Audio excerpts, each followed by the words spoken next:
તમે આ વિદ્યાર્થીઓને જોઈ રહ્યા છો તો તમને એક સવાલ જરૂર થતો હશે કે કદાચ આ વિદ્યાર્થીઓ કોઈ પ્રવાસ કે ટૂર પર આવ્યા હશે, પરંતુ હકીકતમાં આ કોઈ પ્રવાસના દ્રશ્યો નથી।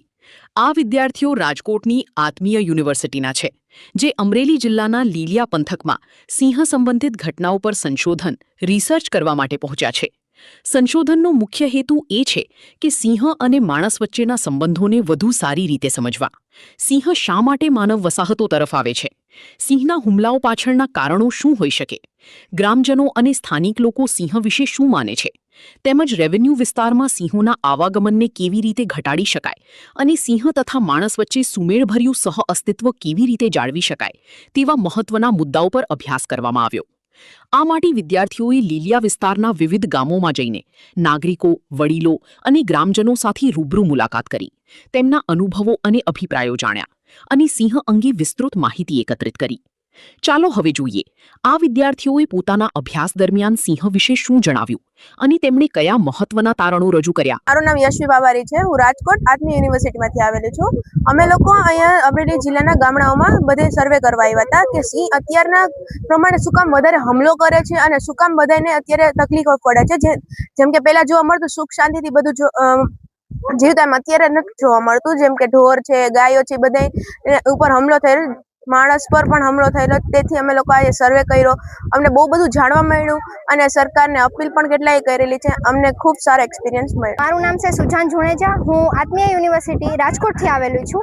અમને અહીંયા અમરેલી જિલ્લાના અમુક નાના ગામડામાં કે કેમ સિંહ કોની ઉપર કેમ હુમલો કરે છે, ગામમાં ક્યારે આવી જાય છે, ગામના રહેવાસીઓને હેરાન કરે છે, મતલબ અચાનક આવી જાય છે કે નથી આવતા, એના પ્રાણીઓને કેમ હેરાન કરે છે।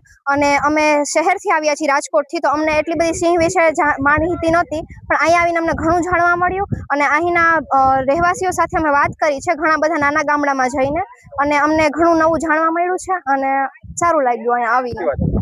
મારું નામ છે પ્રિયાંજી ચૌહાણ। હું રાજકોટથી આવી છું, આત્મીય યુનિવર્સિટીની સ્ટુડન્ટ છું। આજે અમે અહીંયા અમરેલી આવ્યા છીએ અને અમારો આજે એક રિસર્ચ કરવા માટે આવ્યા છે અને રિસર્ચનો ટોપિક છે કે હ્યુમન અને લાયનના જે અત્યારે કોન્ફ્લિક્ટ્સ વધી રહ્યા છે એના ઉપર અમે એક રિસર્ચ કરવા આવ્યા છીએ। અને અમે અહીંયા અનેક ગામમાં લોકોનું સાથે વાતચીત કરી અને લોકો પાસેથી સિંહ વિશેની માહિતી લીધી। મેં પોતે જ હમણાં લાસ્ટ મંથ જ મેં ગીર સાસણમાં ઇન્ટર્નશિપ કરી છે, તો મેં સિંહો સાથે પણ એનિમલ બિહેવિયરનું ઓલરેડી ઇન્ટર્નશિપ કરી છે। તો એમાં મને એ જાણવા મળ્યું કે સિંહ કોઈ દિવસ કોઈને અચાનક હુમલો નથી કરતા।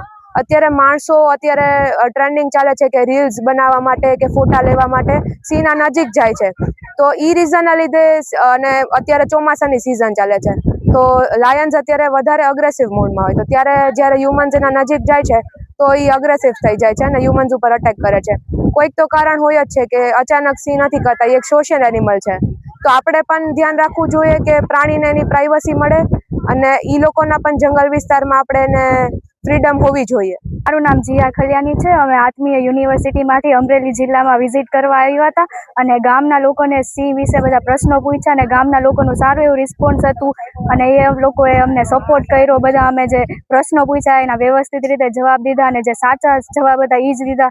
અને સિંહ વિશે અમને એવું જાણવા મળ્યું અહીંયા કે અમુક વિસ્તારમાં ગમે ત્યાંથી આમ સિંહ આવી જાય, એનું કંઈ નક્કી ન હોય અને આમ દિયાત પછી આમ બહાર ન નીકળવું જોઈએ ને ગામના લોકો વહેલા સૂઈ જાય ને રાતે આમ ઓછું જવાનું પ્રિફર કરે ને એવું બધું અહીંયા લોકોને અમને જણાવ્યું।